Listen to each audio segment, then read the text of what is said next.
So first of all, I'm very happy to have this reopening of the restaurant terraces and shops. I think that this is clearly a key milestone in the way we are coming back to our normal life, and I would say to the French way of life. So this is clearly good news and a great day for all French people.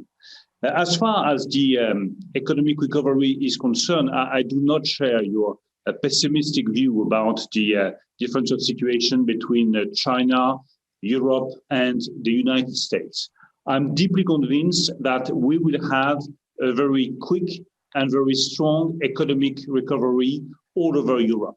When you are looking at the figures for France, we are expecting a level of growth of 5% for 2021.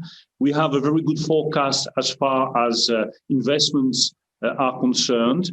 We are putting a lot of money on innovation and new technologies to have a better productivity after the crisis. We are putting a lot of money on green investments, and we are doing our best efforts to have more than half of the French economic recovery plan being spent by the end of 2021.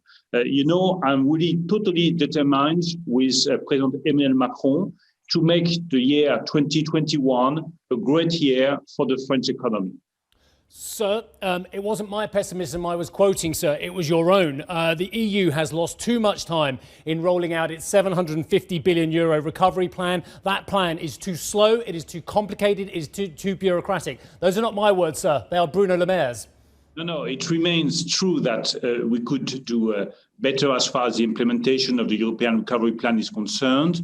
But looking at the current situation, I think that we have now the possibility of accelerating the economic recovery all over Europe. We have taken the right decisions to implement the national recovery plans. Now it's time to have the European recovery plan being implemented too. But I remain confident that even if we are facing difficulties in the implementation of the European decisions, we must have in 2021 a very good economic year all over Europe. The problem I have when I speak to the Commission, sir, on a regular basis is that they don't look in the mirror and say, we are responsible for this as well. And France gets a great opportunity at the start of next year. I think you're taking on the EU Council, where you can drive through change. You can look at what France wants to see, as opposed to the Commission being too slow in the recovery plan, too slow in the vaccination plans. Surely Europe needs to look at itself and say, we can do better. We can always do better, but I don't want to put the burden on the shoulder of the Commission or on the nations. I think that we are all responsible for the future of Europe. If we want Europe to go out of the crisis stronger than it was before, we need to do our best efforts, first of all, to implement all national recovery plans as soon as possible. We have been talking with Germany, with Spain, with Italy, with Portugal on the best way of implementing our national recovery plans. Then there will be the question of new investments that might be required to have a better and stronger productivity in the European economy after the crisis. This is a question that has been raised by President Macron, which is a key question for the future of Europe. But my conviction is that we are on the right track, we need to accelerate, and we need also to think about the possible investments that might be needed to have a better and stronger productivity in the European economy after the crisis. To restore public finances with that as a backdrop, and to persuade French voters that actually another 5 years of the Macron government is the way forward. That's a very, very difficult thing to do. I'm not sure how, in your words, you reject the mantra of austerity, but restore public finances from 120% debt to GDP in only a 5-year period, sir. It seems a stunning, magical task. Sound public finances does not mean austerity. That's exactly what I want to explain to the French people. We do not need austerity, and austerity would be a mistake because I think it would kill the economic recovery in France and it would kill the economic recovery everywhere in Europe. But sound public finances are required to face any new possible pandemic, any new possible crisis. But we have to go step by step. And we have adopted with President Macron a step-by-step approach, which seems to me to be the right one. The first step was the protection of the economy and of the employees during the crisis. And I think that all the European countries have been successful in protecting their companies, their technologies, and their employees. The second step is the economic recovery. In 2021, in 2022, we should be all focused on a quick economic recovery and a solid one, which is absolutely vital for the future of our people. And then will come the third step. And the third step is coming back to sound public finances. But I want to be very clear.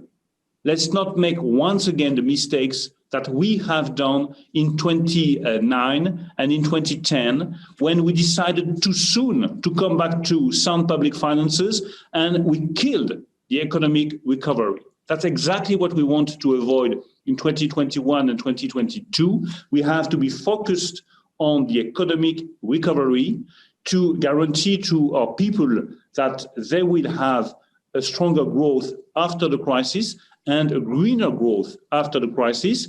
And later on will come the necessity of having sound public finances. But sir, is there a danger that if we change the rules a little bit, we change the Stability and Growth Pact, we still have the put that is put in place by Mr. Draghi and now, of course, Madame Lagarde, that countries won't reform themselves, that they won't put in those key reforms? And you and I have been students of what happened after the great financial crisis, sir. Too many countries have not made the hard decisions, and we still are paying for that in terms of enormous debt to GDPs. You know, I'm deeply convinced that there is a need for strong reforms in France. And I've been very clear from the very beginning that if we want to reduce the level of public debt in France, we need to have a very clear strategy. And our strategy is based on three key pillars. The first one is more growth, because having more growth is the best way for reducing the level of public debt in France. The second pillar is to be very careful on the public expenses, so that we can be sure that public expenses are useful for the French people and for the French nation. And we need to make a clear division between the useful public expenses and the ones which are not useful and not efficient. And the third pillar is, of course, the strong reforms that are required to improve growth in France and to improve productivity in France. We have already introduced with President Macron a reform on unemployment. This is a very strong, very difficult reform to explain to the people, but I'm deeply convinced that it is needed to improve the situation of employment in France. And there is, of course, the question of a pension reform. You know that I'm deeply convinced that at the right time, with the right measures, there is a need for a pension reform in France. So these are the three pillars on which we are building with President Macron to go out of the public debt and to restore sound public finances in France. And I want to be very clear to the investors that want to invest in France. We will stick to the path of reforms in France.